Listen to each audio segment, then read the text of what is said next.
Once there was a Velveteen Rabbit, and in the beginning he was really splendid. He was fat and bunchy, just as a rabbit should be. His coat was brown and white and was very soft. He had real thread whiskers, and his ears were lined with pink satin. On Christmas morning, when he sat wedged in the top of the boy's stocking, with a sprig of holly between his paws, the effect was charming.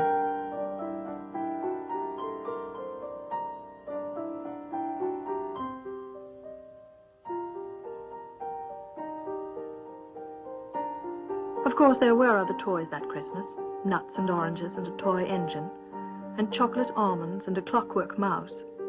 But the rabbit was quite the best of all. For at least 2 hours the boy loved him.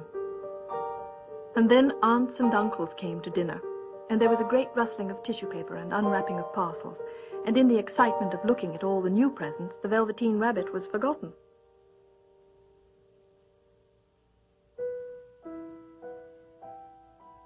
For a long time he lived in the toy cupboard or on the nursery floor, and no one thought very much about him. He was naturally shy, and being only made of velveteen, some of the more expensive toys made fun of him. The mechanical toys, like the model train, were very stuck up and boasted that they were real. But the rabbit could not claim to be a model of anything, for he didn't know that real rabbits existed.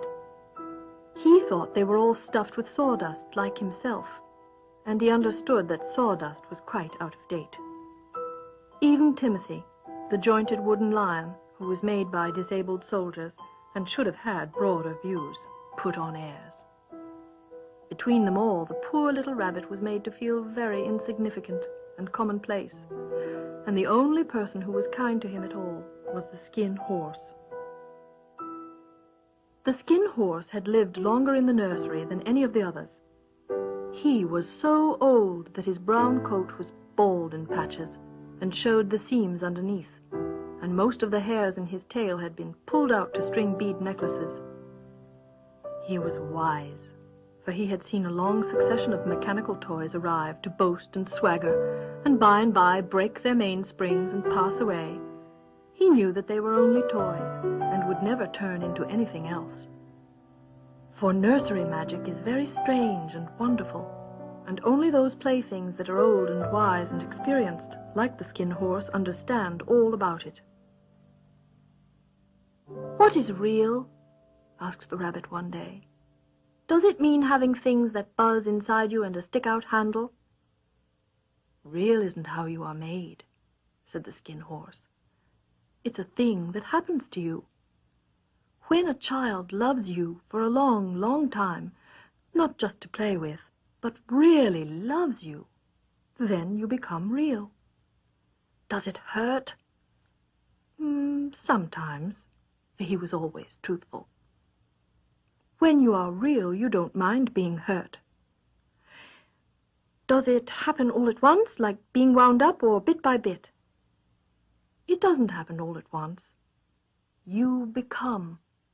It takes a long time. That's why it doesn't often happen to people who break easily, or who have sharp edges, or who have to be carefully kept. Generally, by the time you are real, most of your hair has been loved off, and your eyes drop out, and you get loose in the joints and very shabby. But these things don't matter at all, because once you are real, you can't be ugly, except to people who don't understand. I suppose you are real?" And then he wished he had not said it, for he thought the skin horse might be sensitive, but the skin horse only smiled. "The boy's uncle made me real.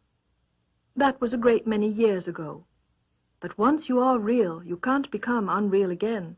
It lasts for always." The rabbit sighed. He thought it would be a long time before this magic called real happened to him. He longed to become real, to know what it felt like. And yet the idea of growing shabby and losing his eyes and whiskers was rather sad. He wished that he could become it without these uncomfortable things happening to him.